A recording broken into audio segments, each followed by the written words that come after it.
Hi everyone, welcome back to my channel. In this quick tutorial I'll show you how to change the currency on Taobao.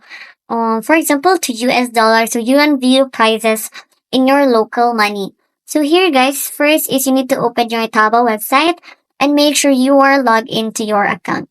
So you can go to the world.taobao.com guys. You can use the global version of Taobao which supports English and it can show currency options for international users. And on the website, guys, you can scroll to the bottom and change the currency from the footer.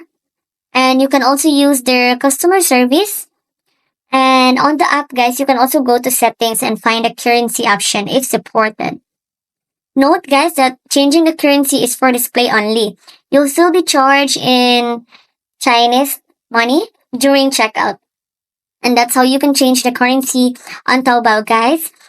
And please like and subscribe for more helpful shopping tutorials. See you in my next tutorial. Bye!